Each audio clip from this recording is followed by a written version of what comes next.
Salam sehat untuk kita semua. Salam sejahtera. Shalom. Assalamualaikum warahmatullahi wabarakatuh. Om Swastiastu. Namo Buddhaya. Salam kebajikan. Kita berjumpa lagi di materi bab 2 tentang makna, kedudukan, dan fungsi Undang-Undang Dasar tahun 1945 serta peraturan perundang-undangan lainnya dalam sistem hukum nasional. Mulai dengan materi kita di pagi hari ini, marilah kita berdoa menurut agama kita masing-masing, menurut keyakinan kita masing-masing. Oke, berdoa mulai. Berdoa selesai. Oke, yang berikutnya, terkait dengan absen, untuk absensi daftar hadir di hari ini, nanti anak-anakku bisa melihat di channel YouTube ini, atau nanti silakan kalau belum sempat di channel YouTube-nya, coba buka lagi di Google Classroom, classroom kalian. Oke, apakah memang sudah ada absensinya? Tinggal satu kali klik dan langsung mengisi tautan terkait dengan absensi kita, pembelajaran kita hari ini. Nah, sebagai motivasinya untuk hari ini, mari kita nyanyikan lagu wajib nasional, yaitu Padamu Negeri.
Sebelum kita masuk dengan materi bab 2, khususnya hari ini tentang topik makna, pengenalan makna Undang-Undang Dasar Negara Republik Indonesia tahun 1945 dalam sistem hukum nasional, mari kita review kembali. Ibu ingin mengingatkan kalian kembali, apakah kalian masih ingat tentang materi sebelumnya? Kalau di bab 1, kompetensi dasar yang pertama, untuk pengetahuannya kalian diminta untuk menelaah kedudukan, fungsi, dan arti penting Pancasila sebagai dasar negara dan sebagai pandangan hidup bangsa. Yang kedua, kalian diminta untuk mampu menelaah apa sih arti penting Pancasila sebagai dasar negara dan pandangan hidup. Yang ketiga, nilai-nilai yang terkandung dalam Pancasila.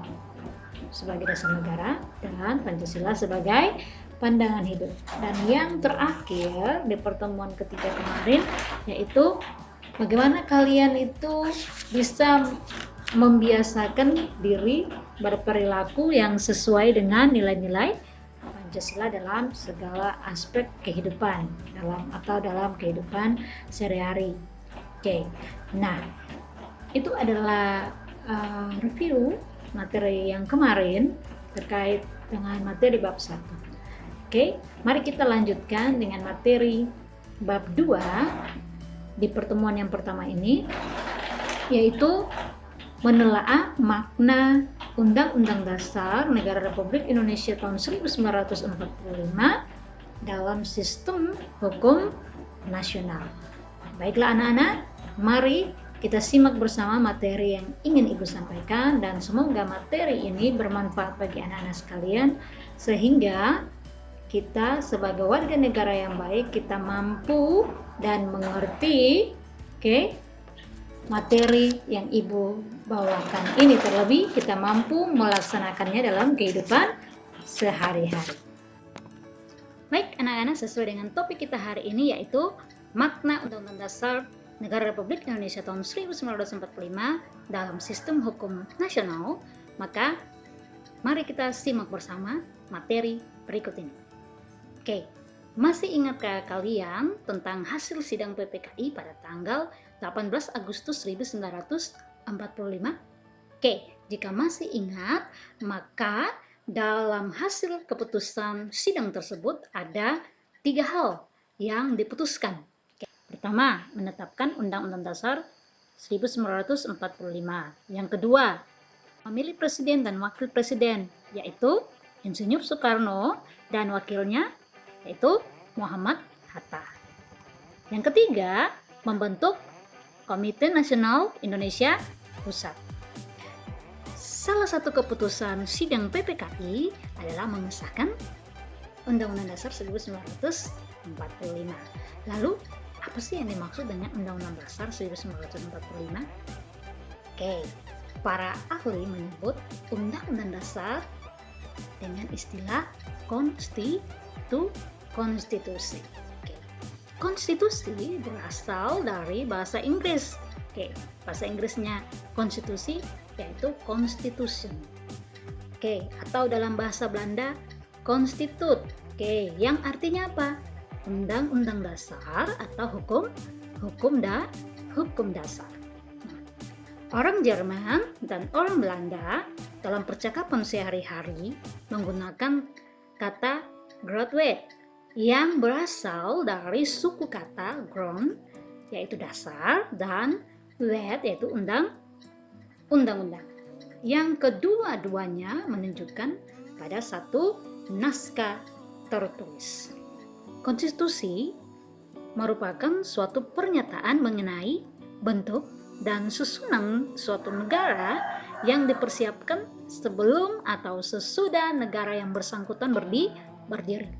Menurut C.F. Strong, konstitusi merupakan prinsip atau asas yang mendasari kekuasaan pemerintah, hak-hak masyarakat, serta hubungan keduanya. Konstitusi terbagi menjadi 2, yaitu konstitusi tertulis dan konstitusi tidak tertulis. Konstitusi tertulis adalah aturan-aturan pokok dasar negara, bangunan negara, dan tata negara yang mengatur peri kehidupan satu negara dalam persekutuan hukum negara. Konstitusi tidak tertulis disebut juga konvensi, yaitu kebiasaan ketatanegaraan yang sering timbul dalam sebuah negara. Ulangi ya, konvensi yaitu kebiasaan ketatanegaraan yang sering timbul dalam sebuah negara. Contoh konvensi dalam ketatanegaraan Indonesia antara lain pengambilan keputusan di MPR berdasarkan musyawarah mufakat. Terus pidato presiden pada tanggal 16 Agustus 1945 di depan sidang paripurna DPR dan sebelum MPR bersidang. Presiden telah menyiapkan rancangan bahan-bahan untuk sidang umum MPR yang akan datang tersebut. Di Indonesia, Undang-Undang Dasar pada dasarnya adalah suatu hukum dasar tertulis atau konstitusi negara. Pengertian hukum dasar adalah aturan-aturan dasar yang dipakai sebagai landasan dasar dan sumber bagi berlakunya seluruh hukum atau peraturan perundang-undangan dan penyelenggaraan pemerintahan negara pada suatu negara. Jadi, makna Undang-Undang Dasar 1945 adalah suatu hukum dasar tertulis atau konstitusi negara yang menjadi dasar dan menjadi sumber dari peraturan-peraturan lain atau perundang-undangan lain yang berlaku di wilayah Negara Kesatuan Republik Indonesia.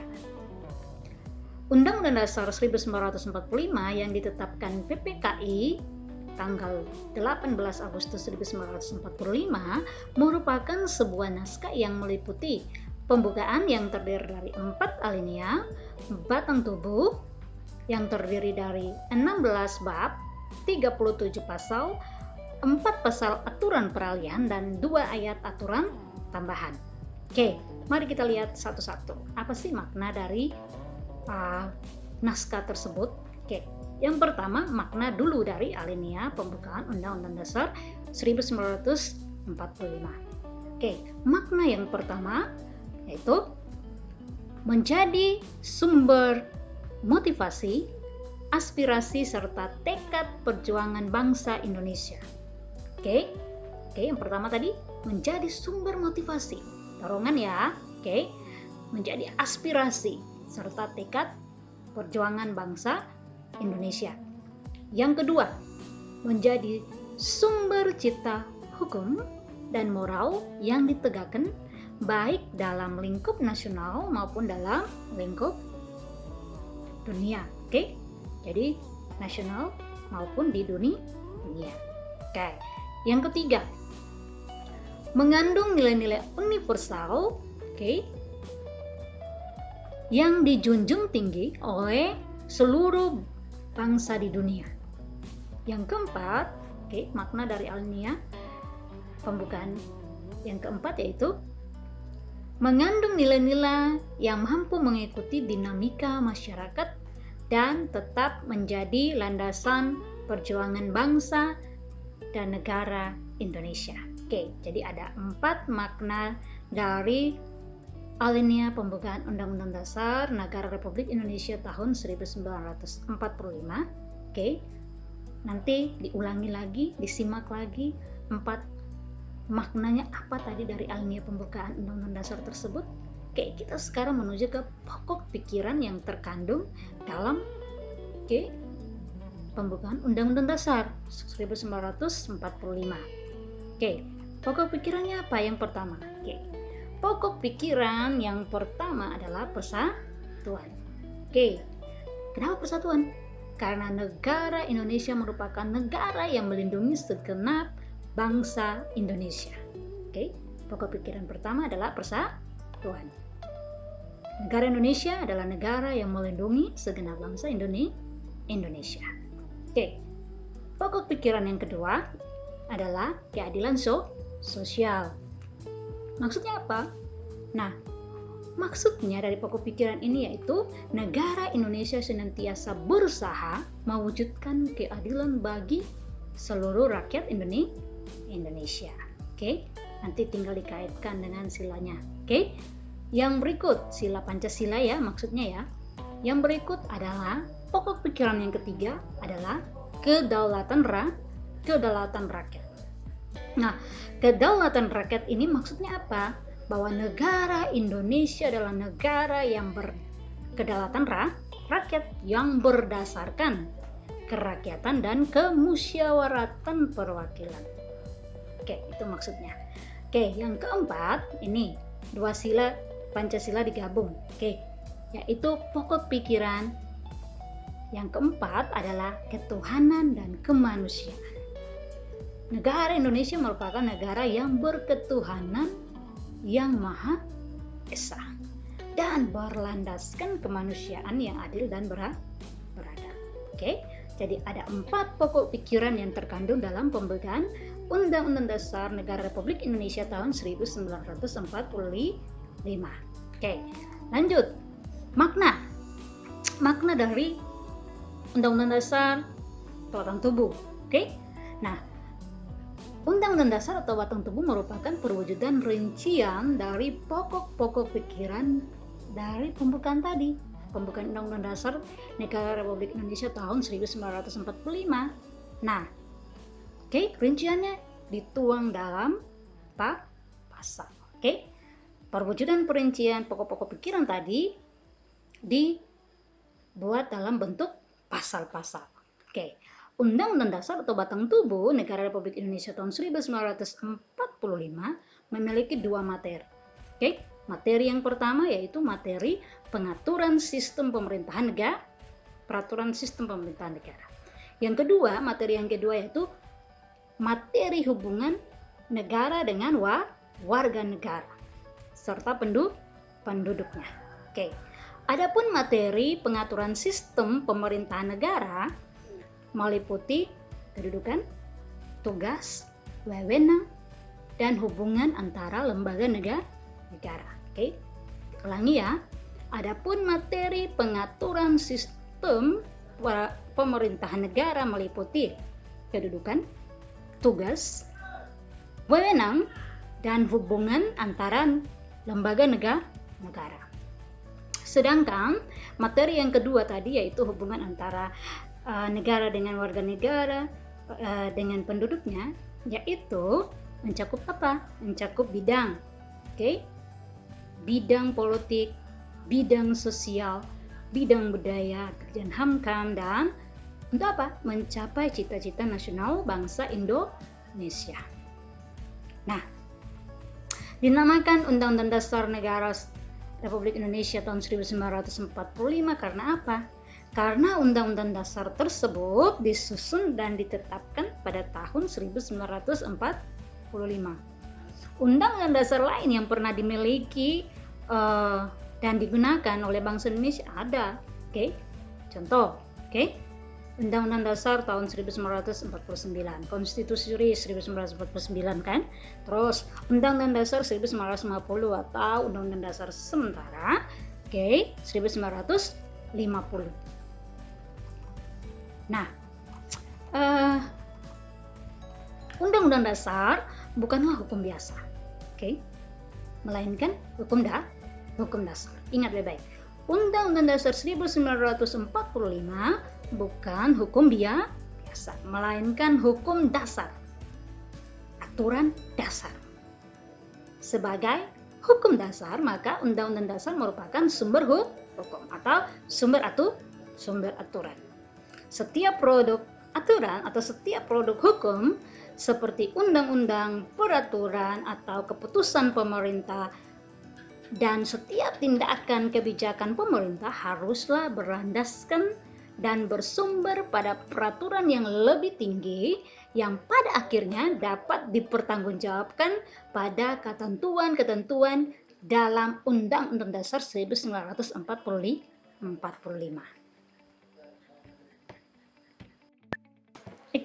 Kalian telah mendengar materi yang telah Ibu sajikan dalam bentuk video ini.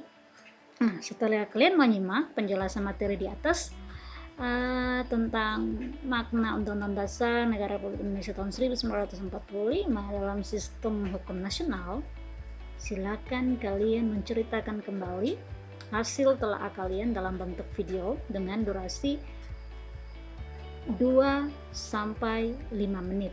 Boleh lebih dari 5 menit asal jangan kurang dari 2 menit. Itu tugas pertama kalian sebagai bentuk pengamatan kalian selama Ibu memberikan materi, Ibu menyajikan materi.